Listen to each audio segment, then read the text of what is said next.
ఈ రోజుకి 15 సంవత్సరాలు పూర్తి చేసుకొని 16వ సంవత్సరంలో అడుగుపెడుతున్నటువంటి వైఎస్ఆర్ కాంగ్రెస్ పార్టీ ఆవిర్భావ దినోత్సవానికి ఇచ్చేసినటువంటి అందరికీ కూడా పేరు పేరున ధన్యవాదాలు తెలియజేస్తూ, భారతదేశంలోనే ఎక్కడా ఎప్పుడు ఎనలేనటువంటి సేవలు అందించినటువంటి పార్టీ ఏదైనా ఉంది అంటే అది వైఎస్ఆర్ కాంగ్రెస్ పార్టీ అని ప్రజలందరూ కూడా గుర్తించారు. ఎందుకంటే భారతదేశంలో అనేక పార్టీలు ఉన్నా, ఎంతోమంది ముఖ్యమంత్రులైనా సంక్షేమ పథకాలు నవరత్నాలు అని ప్రజలకు తెలియజేసినటువంటి ఏకైక నాయకుడు వైఎస్ఆర్ కాంగ్రెస్ పార్టీ అధ్యక్షుడు మాజీ ముఖ్యమంత్రి వైఎస్ జగన్మోహన్ రెడ్డి గారు. ఆయన ఈ రాష్ట్రానికి, ఈ రాష్ట్ర ప్రజలకు చేసినటువంటి సేవలు మనం ఎప్పటికీ మరవలేం.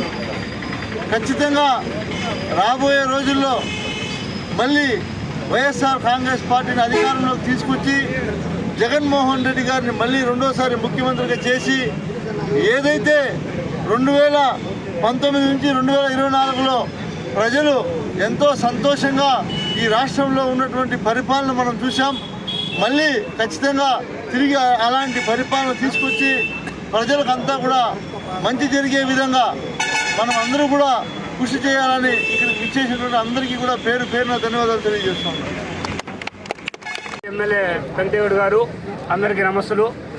ఈరోజు ప్రశ్నిస్తున్న అందరికీ తెలుసు, 2011 మార్చి 12వ తేదీ నాడు ప్రపంచ చరిత్ర సృష్టించే విధంగా ఆవిర్భవించినటువంటి వైఎస్ఆర్ కాంగ్రెస్ పార్టీ, దాని పూర్వపురాలు మీకు అందరికీ తెలుసు.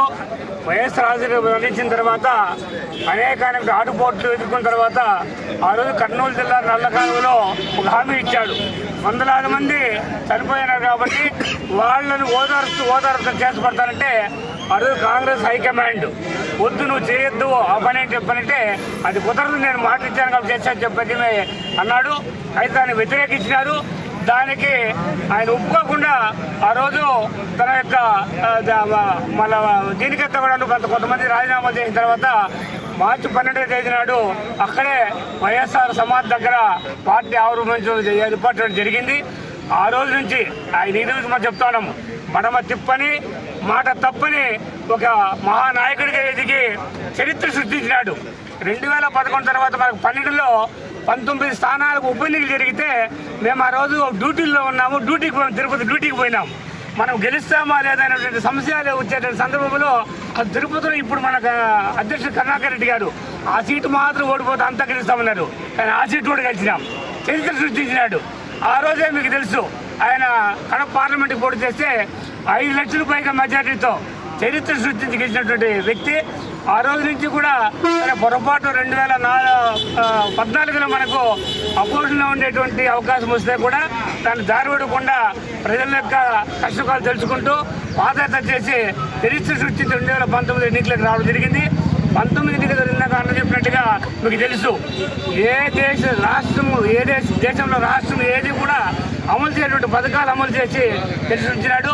అటువంటి ఇది పొరపాటున ఏం జరిగిందో మనమంతా కూడా కలగనట్టు అయిపోయింది. 2024లో మనం ఓడతామనేటువంటి ఊహ ఎవరికీ లేదు. అయితే ఎందుకు ఓడిపోయినాము ఈరోజు మేధావులు చెప్తా ఉన్నారు. ఇదంతా కూడా ఈవీఎంలు లేకపోతే రకరకాల కారణాలు జరిగిందని చెప్పి, అంతేగాని ప్రజలు మనకు వ్యతిరేకతగా ఎక్కడ లేదు. దాన్ని మళ్ళీ మనము తెప్పించుకోవాలి, అభిమానం తెప్పించుకొని రేపు రాబోయే 2019 ఎన్నికల్లో మొత్తం రాష్ట్ర వ్యాప్తంగా 175 కాదు, ఆ రోజు 220 సీట్లు కూడా కావచ్చు. అన్ని సీట్లు మనం గెలిచి మళ్ళీ ముఖ్యమంత్రిగా జగన్మోహన్ రెడ్డి గారిని నియామకం చేసుకోవడానికి మనం కృషి చేయాలని చెప్పని ప్రతి కార్యకర్త అందుకు ఇప్పుడు కృషి చేయాలని చెప్పి కూడా మీకు అందరికీ తెలియజేసుకుంటూ అవకాశం మీకు అందరికీ ధన్యవాదాలు.